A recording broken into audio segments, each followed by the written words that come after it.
Welcome to success tutorial number 1। आज biology के part 1 में हम देखेंगे कि प्रीवियस ईयर क्वेश्चंस जितने भी पूछे गए हैं SSC and other all competitive exam में classification of living organism chapter से सभी को 1 बाय 1 डिस्कस करेंगे। और ये वीडियो आपके लिए बहुत खास होने वाली है। अगर आप किसी भी कॉम्पिटिटिव एग्ज़ाम की तैयारी करते हैं तो ये वीडियो आपके लिए बहुत इम्पोर्टेंट होगा। अगर वीडियो आपको अच्छा लगता है तो चैनल को सब्सक्राइब ज़रूर कर दें और वीडियो को लाइक करना ना भूलें। तो चलिए अब शुरू करते हैं। तो पहला क्वेश्चन नंबर में है कि जेनेरा प्लांटेरम नामक किताब किसने लिखी है। तो यह क्वेश्चन जो है एसएससी सीजीएल 2014 में पूछा गया क्वेश्चन में है कि जेनेरा प्लांटेरम नामक किताब किसने लिखी है। तो इस क्वेश्चन का ऑप्शन ए बिल्कुल सही उत्तर है, लिनियस ने लिखी है। किसने लिखी है? लिनियस ने। जेनेरा प्लांटेरम नामक किताब जो है लिनियस ने लिखी है। अब इसको डिटेल में जानते हैं क्या है। तो जेनेरा प्लांटेरम पौधे के प्रजाति का एक विस्तृत संकलन है जो स्वीडिश प्राकृतिक वैज्ञानिक कार्ल लिनियस ने लिखे हैं। जेनेरा प्लांटेरम जो है बुक का नाम है, जो पौधे के प्रजातियों को डिटेल में उसमें एक्सप्लेन किया गया है। और ये जो है स्वीडिश के प्राकृतिक वैज्ञानिक कार्ल लिनियस ने लिखी है इस किताब को। तो यह क्वेश्चन सीजीएल में पूछा गया है 2015 में। तो ये क्वेश्चन अब हो गया।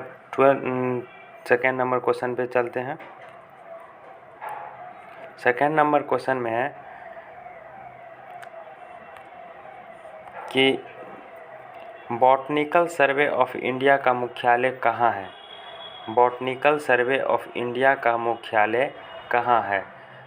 तो इस क्वेश्चन का ऑप्शन सी बिल्कुल सही उत्तर है, कोलकाता में। इस क्वेश्चन का ऑप्शन सी बिल्कुल सही उत्तर है, कोलकाता। यह क्वेश्चन एसएससी सीजीएल 2002 में पूछा गया है कि बॉटनिकल सर्वे ऑफ इंडिया का मुख्यालय कहाँ है। तो इसका सही उत्तर है सी, कोलकाता। अब डिटेल में इसको जानेंगे कि बॉटनिकल सर्वे ऑफ इंडिया पर्यावरण एवं वन मंत्रालय की मुख्य संस्था है। बॉटनिकल सर्वे ऑफ इंडिया जो है पर्यावरण और वन मंत्रालय की मुख्य संस्था है, जो पौधे की वर्गीकी तथा उसके संरचना का अध्ययन करती हैं। जो पौधे का क्लासिफिकेशन और कंस्ट्रक्शन का जो है रीडिंग करता है। इसका मुख्यालय कोलकाता में है। इसका मुख्यालय कहाँ है? कोलकाता में। बॉटनिकल सर्वे ऑफ इंडिया का मुख्यालय कहाँ है? तो कोलकाता में है। सी आंसर इसका सही हो जाएगा। तो ये था 2nd। अब 3rd नंबर क्वेश्चन पे चलते हैं। 3rd नंबर क्वेश्चन में है कि पादप और जंतु आपस में कैसे भिन्न है। पादप और जंतु आपस में कैसे भिन्न है, अलग अलग है। तो इस क्वेश्चन का ऑप्शन सी बिल्कुल सही उत्तर हो जाएगा, स्थानीय वृद्धि के कारण। स्थानीय वृद्धि के कारण जो है पादप और जंतु आपस में भिन्न होते हैं। यह क्वेश्चन एसएससी मैट्रिक लेवल 2008 में पूछा गया है। क्या है क्वेश्चन? पादप और जंतु आपस में कैसे भिन्न है। तो सी बिल्कुल सही उत्तर है, स्थानीय वृद्धि के कारण। अब इसको डिटेल में देखते हैं क्या है। पादप और जंतु दोनों ही यूकेरियोटिक कोशिका से बने होते हैं। पादप और जंतु जो है दोनों ही यूकेरियोटिक कोशिका से बने होते हैं, बने हुए प्राणी हैं। लेकिन जो है ये स्थानीय वृद्धि हरितलवक कोशिका भित्ति के हिसाब से भिन्न है। ये स्थानीय वृद्धि हरितलवक कोशिका भित्ति के हिसाब से भिन्न होते हैं। ये किस किस के हिसाब से भिन्न होते हैं? स्थानीय वृद्धि के हिसाब से, हरितलवक के हिसाब से और कोशिका भित्ति के हिसाब से भिन्न होते हैं। पौधे की स्थानीय वृद्धि उसके स्थानीय पर्यावरण तथा पीएच पर निर्भर रहती है। पौधे में जो स्थानीय वृद्धि होती है उसके स्थानीय पर्यावरण तथा पीएच पर निर्भर रहती है। तो ये था 3rd नंबर क्वेश्चन। अब 4th नंबर क्वेश्चन पे चलते हैं। 4th नंबर क्वेश्चन में है कि पौधे की आयु कैसे पता की जाती है। पौधे का जो आयु होता है वो कैसे पता की जाती है। तो इस क्वेश्चन का ऑप्शन सी बिल्कुल सही है, वृद्धि वलय के कारण। वृद्धि वलय के कारण। यह क्वेश्चन सीजीएल में पूछा गया क्वेश्चन है 1999 में। तो क्या है, पौधे की जो आयु होती है वो कैसे पता चलती है? तो ऑप्शन सी बिल्कुल सही उत्तर है, वृद्धि वलय के कारण। वृद्धि वलय के कारण जो है पौधे की आयु को पता चलता है। तो डिटेल में देखेंगे इसको कि पेड़ एक सजीव प्राणी है जो पोषण और वातावरण की अवस्था पर वृद्धि करते हैं। पेड़ क्या है? सजीव प्राणी है जो पोषण और वातावरण की अवस्था पर वृद्धि करते हैं। पौधे की आयु का पता वृद्धि वलय से पता करते हैं। पौधे की जो आयु का पता होता है वो वृद्धि वलय से पता करते हैं। पौधे की आयु पता लगाने को डेंड्रोक्रोनोलॉजी कहते हैं। क्या कहते हैं? पौधे की आयु पता लगाने को डेंड्रोक्रोनोलॉजी कहते हैं। तो ये क्वेश्चन सीजीएल में आया हुआ क्वेश्चन था। 4th नंबर हो गया। अब 5 नंबर क्वेश्चन पे चलते हैं। 5 नंबर में क्या है? पादप कोशिका तथा जंतु कोशिका किसी उपस्थिति के कारण भिन्न है। तो पादप कोशिका और जंतु कोशिका जो है किस उपस्थिति के कारण भिन्न होता है? तो यह क्वेश्चन का आंसर हो जाएगा ए बिल्कुल सही उत्तर है। हरित लवक के कारण जो है पादप कोशिका और जंतु कोशिका भिन्न होते हैं। यह क्वेश्चन एसएससी सीजीएल 2003 में पूछा गया क्वेश्चन है। तो क्या है? पादप कोशिका होता है और जंतु कोशिका आपस में भिन्न होते हैं हरित लवक के कारण। डिटेल में अब इसको देखेंगे इस क्वेश्चन को। पादप कोशिका तथा जंतु कोशिका आपस में मुख्यतः हरित लवक के कारण भिन्न होते हैं।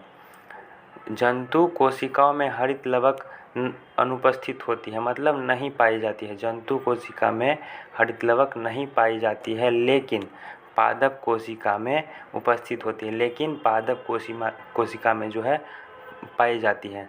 हरित लवक पादप कोशिका में पाए जाते हैं जो प्रकाश संश्लेषण की क्रिया में भाग लेते हैं।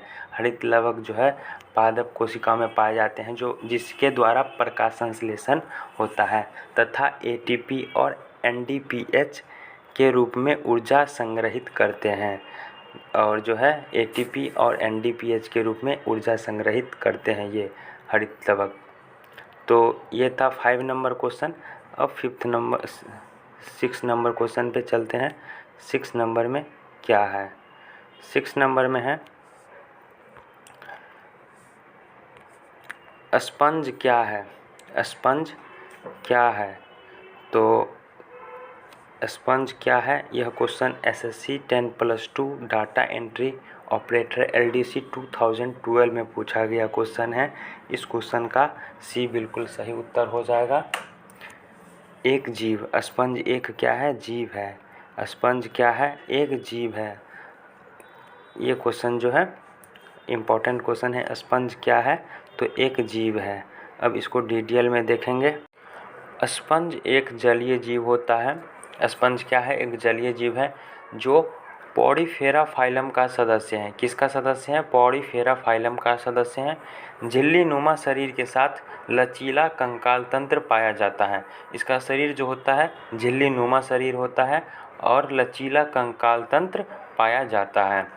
स्पंज में तंत्रिका तंत्र, पाचन तंत्र तथा संवहन तंत्र का अभाव होता है। स्पंज में जो होता है कमी होता है किसकी? तो तंत्रिका तंत्र और पाचन तंत्र तथा संवहन तंत्र का अभाव होता है, इसमें ये नहीं पाया जाता है। अब 7th नंबर क्वेश्चन में चलते हैं। 7th नंबर क्वेश्चन पे क्या है? तो 7th नंबर क्वेश्चन में है कि पुष्प रहित पौधे होते हैं, जो पुष्प रहित पौधे होते हैं उसका नाम क्या है? तो इस क्वेश्चन का डी बिल्कुल सही उत्तर है, क्रिप्टोगैम्स। क्रिप्टोगैम्स जो है पुष्प रहित पौधा होता है। यह एसएससी 10+2 डाटा एंट्री ऑपरेटर 2012 में पूछा गया क्वेश्चन है कि पुष्प रहित पौधे होते हैं तो क्रिप्टोगैम्स। डी बिल्कुल सही उत्तर है इसका, क्रिप्टोगैम्स। तो अब डिटेल में जानेंगे इसको। पुष्प रहित पौधे क्रिप्टोगैम्स कहलाते हैं। पुष्प रहित जो पौधे होते हैं वो क्रिप्टोगैम्स कहलाते हैं। इसमें प्रजनन बीजाणुओं द्वारा होता है। इसमें प्रजनन जो है बीजाणुओं द्वारा होता है, जैसे फर्न हो गया, मांस हो गया, भूरी, शैवाल, कवक आदि इत्यादि ये सब जो है क्रिप्टो गेम्स के कैटेगरी में आता है। तो ये था 7th नंबर। अब 8 नंबर क्वेश्चन पे चलते हैं, क्या है 8 नंबर क्वेश्चन में है कि बायोफाइटस उभयचर कहलाते हैं क्योंकि वे बायोफाइटस जो है उभयचर कहलाते हैं क्योंकि वे जो होते हैं जल तथा थल दोनों जगह पाए जाते हैं, जल तथा थल दोनों जगह पाए जाते हैं, इसलिए बायोफाइटस उभयचर कहलाते हैं। इसका बी सही उत्तर है। यह क्वेश्चन जो MTS 2013 में पूछा गया क्वेश्चन है। ब्रायोफाइटस उभयचर कहलाते हैं क्योंकि जल तथा थल दोनों जगह पाए जाते हैं। अब इसको डिटेल में देखेंगे, क्या है। ब्रायोफाइटस साधारण छोटे हरित पौधे हैं जो जल तथा थल दोनों जगह पाए जाते हैं, जैसे हॉर्नवॉट जो है ब्रायोफाइटस के कैटेगरी में आता है। यह जल तथा थल दोनों जगह पाए जाते हैं। तो ये था 8 नंबर क्वेश्चन। अब 9 नंबर क्वेश्चन पे आते हैं। 9 नंबर में क्या है, तो 9 नंबर क्वेश्चन में है वर्गीकी विज्ञान की शाखा किससे संबंधित है। वर्गीकी विज्ञान की शाखा किससे संबंधित है। तो इस क्वेश्चन का आंसर सी बिल्कुल सही उत्तर है, वर्गीकरण। वर्गीकी विज्ञान की शाखा जो है वर्गीकरण से संबंधित है। यह SSC SEC ऑफिसर 2001 में पूछा गया क्वेश्चन है कि वर्गीकी विज्ञान की शाखा किससे संबंधित है। तो इसका सी बिल्कुल सही उत्तर है, वर्गीकरण से संबंधित है। अब इसको डिटेल में देखेंगे, क्या है। वर्गीकरण विज्ञान की वह शाखा है, वर्गीकरण विज्ञान की वह शाखा है जिसमें पौधे की पहचान, विभाजन तथा उनके उत्पत्ति के बारे में अध्ययन किया जाता है। वर्गीकी विज्ञान की वह शाखा है जिसमें पौधे की पहचान की जाती है, विभाजन किया जाता है तथा उनके उत्पत्ति के बारे में जो है अध्ययन किया जाता है। तो ये था 9 नंबर क्वेश्चन। अब 10 नंबर क्वेश्चन पे चलते हैं। 10 नंबर में क्या है, किस कुल के पुष्पों का पुंकेसर अपने परागकोश तथा अपने पंखुड़ियों के साथ परस्पर संलयित हो जाते हैं। तो ये क्वेश्चन SSC CGL 2014 में पूछा गया क्वेश्चन है और इस क्वेश्चन का डी सही उत्तर है, यूफोरबिएसी। यूफोरबिएसी जो है इसका सही उत्तर है। कह रहा है क्वेश्चन में किस कुल के पुष्पों का पुंकेसर अपने परागकोश तथा अपने पंखुड़ियों के साथ परस्पर संलयित हो जाते हैं। तो इसका डी सही उत्तर होगा, यूफोरबिएसी। यूफोरबिएसी इसका डी सही उत्तर हो जाएगा। किस कुल के पुष्पों का पुंकेसर अपने परागकोश तथा अपने पंखुड़ियों के साथ परस्पर संलयित हो जाते हैं। तो डी इसका सही उत्तर हो जाएगा, यूफोरबिएसी। यूफोरबिएसी। अब डिटेल में देखेंगे, क्या है। तो पुंकेसर पुष्प का नर भाग होता है। पुंकेसर जो होता है पुष्प का नर भाग होता है। जब परागकोश परस्पर जुड़ते हैं तो इसे सिनजेनेसियस कहते हैं। क्या कहते हैं, सिनजेनेसियस कहते हैं, जो यूफोरबिएसी कुल का लक्षण है। जो क्या है, यूफोरबिएसी कुल का लक्षण है। इनके आपस में जुड़ने की प्रक्रिया को कोहेशन कहते हैं। इनके आपस में जुड़ने की प्रक्रिया को कोहेशन कहते हैं। जब पुंकेसर पंखुड़ियों से जुड़ जाते हैं उन्हें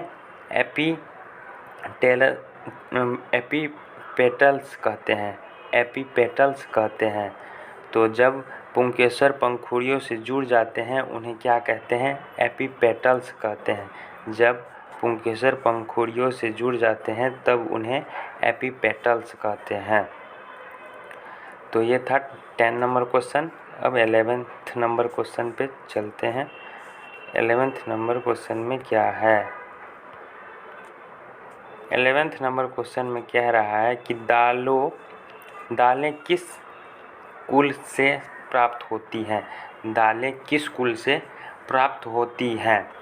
तो ये इस क्वेश्चन का बी बिल्कुल सही उत्तर है, लेग्यूमिनेसी।